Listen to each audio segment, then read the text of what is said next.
Okay, here we go. An NFL-themed edition of the Root for Sports podcast. We are in again, and it is really a Tim Tebow-themed edition, if anything.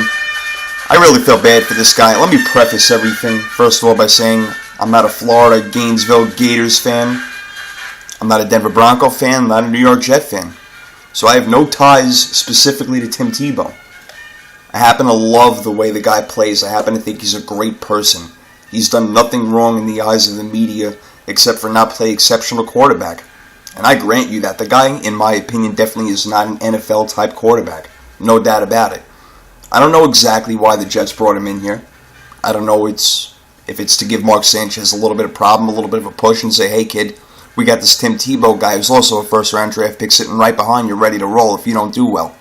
Or is it to run the Wildcat-type offense, to have him in on specific packages, 8, 10 plays a game, whatever it's going to be. If you Jet fans remember, and if you NFL fans remember Brad Smith, that's what he did for the Jets, and he was very successful, and he rarely even threw the ball, which is the key part. Now, the Jets had a pretty good red zone offense last year. Actually, they were second in the league.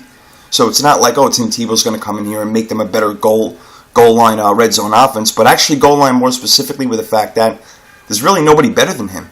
He brings all those different dynamics. He can pass. I know he's not a great passer, but he can throw better than basically any other running back that is out there.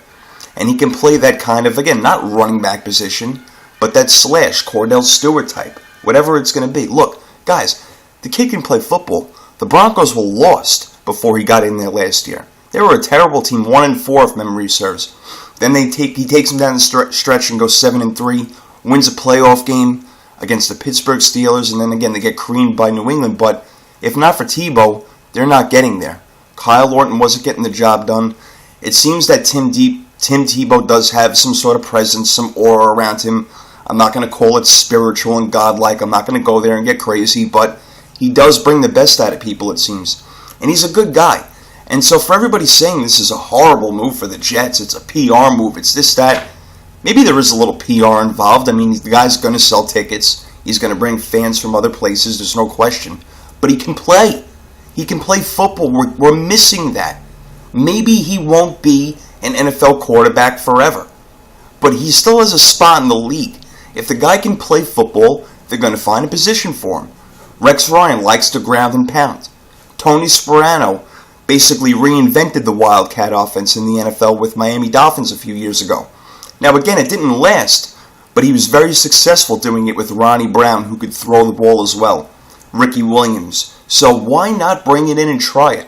You know, I like Mark Sanchez, and he brought the Jets to back-to-back AFC championships in his first 2 years. Last year, he did regress. He had some bad moments, no question about it. But overall, I think he's a pretty good quarterback, and I think he's one of the top 32 in the league. So I don't think Tebow's there to necessarily try to take his job. Now, with that being said, I live in New York, and I understand the New York fans and the New York media, and especially how they're going to get on you real fast if you're not performing well. Everybody loves the backup quarterback when your starter isn't doing great. So if Mark Sanchez comes out in the first game and he's having a poor first half, you're going to hear Tebow chants right away. That, to me, is really the only negative part of it, is that he's such a polarizing figure that fans are going to want to see him in the game right away.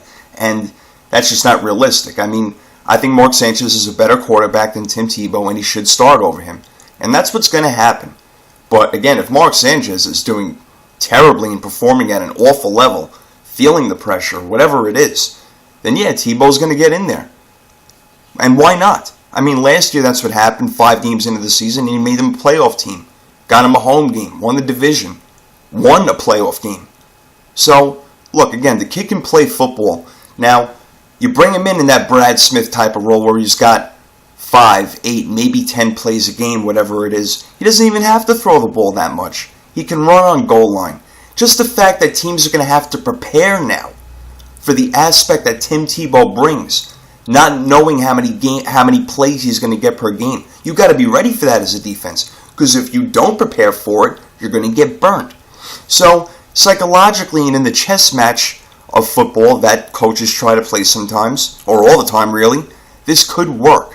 I don't see it being a negative again, except for the fact that everybody's going to be chanting Tebow, Tebow, Tebow as soon as Sanchez does something poorly. But let's give it a chance. Let's see what happens. And I wish that we would just, as fans and as media society, lay off a little bit and let the guys play football. I feel bad for Tebow right now that he's being thrown to New York. I kind of hear that was his choice over Jacksonville. I'm not so sure about that. But either way, I really hope that the haters out there lay off, because you really have no reason to hate the guy. I really can't figure it out unless you're a complete atheist and you don't believe in his religious beliefs, which you don't have to, you know? I mean, yeah, I guess he portrays it on the field and stuff like that, but I don't think it's to grab attention. It's genuine in my opinion. And I like the kid and I like the football player. No, I don't want him to be my starting quarterback. But I'd love to have him on my team, because he's a very good athlete and he brings a lot to the game. All right? So Peyton Manning started the whole domino effect. He goes to Denver. That means that Tim Tebow is out. He goes to the Jets. Now Mark Sanchez he's not saying it, but he's probably freaking out a little bit. Drew Stanton, who the Jets had signed a few days ago to back up Mark Sanchez, now he wants out.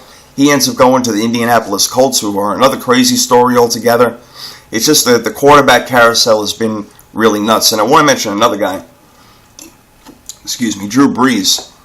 Another guy I feel really bad for with all this bounty stuff, losing his coach for the entire season. He's going to have to basically take over the team. I don't even know who they could bring in. They basically suspended the entire staff. So that's a really tough situation. He's going to have to really be the coach and quarterback, owner, president, everything of that entire team. He's got a rough one ahead of him. Again, I said I don't like the situation in Denver with Peyton Manning. He should have gone San Francisco, Kansas City. Any one of those would have been a lot better in my opinion. But again, draft is coming up in a little bit. We pretty much know who the first two picks are going to be. Andrew Luck and RG3 both had very good pro days. And it seems that the Colts are going to draft Luck. And, Washington traded a whole bunch of picks and gave away money and this and that. And, their mortgages on their house and all this sort of stuff to move up and get Robert Griffin III. And that's who they're going to take. Minnesota will probably go for a lineman. They got a lot of problems. They have a lot of rebuilding to do. Then Cleveland, what are they going to do? I think they should draft Trent Richardson. If the Rams get lucky enough to get Justin Blackmon, the Tampa Bay Bucks, they've done a good job. They're sitting there at 5. They reloaded a lot, so there's a lot of ways that they can go right now. Maybe a little more firepower on offense. Maybe get a pass rusher on defense. I don't know. But the Houston Texans, they've been losing all their key defensive players, DeMeco Ryans and Mario Williams. I don't know what's going on with that. There are things that I must not know within my circles and everything. Why DeMeco Ryans, who's been such a good player, only gets traded for a 4th-round draft pick. These are things I don't understand. But just to wrap it up with Tebow real quick, there's even some still weird contingencies in the deal where he may not even become a Jet. It's still possible, but from all things I hear, Monday will be an official press conference, bringing him into New York.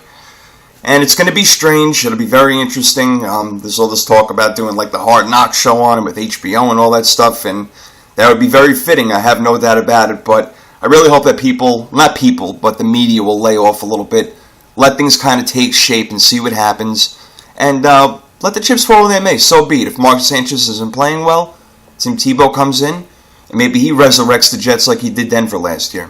Who knows? Let's see. But personally, I actually like the move as long as they can keep everything cool in-house and there's no Sanchez-Tebow rivalry or anything like that, which I don't believe that there will be because I've heard that they are friends and they've reached out to each other already. So I think it could work out. Sanchez is already used to taking plays off. Even last year with Jeremy Curley, one of their young rookie guys, would take some wildcat snaps, quote-unquote. Let's just see what happens. It could work out. Tebow is a very good football player. Let's not forget that. He brings a lot to the table that a lot of other players can't. Let's see what he can do. Let's see how this all comes to fruition or whatever. And then we'll take it from there. There's a lot more to come. I'm going to wrap it up for now. It is Friday night. A little basketball coming up and stuff. We'll do a little podcast action over the weekend. I'm sure more things are going to be coming about as we're talking. And there you go. Talk to you peoples later. Have a good one.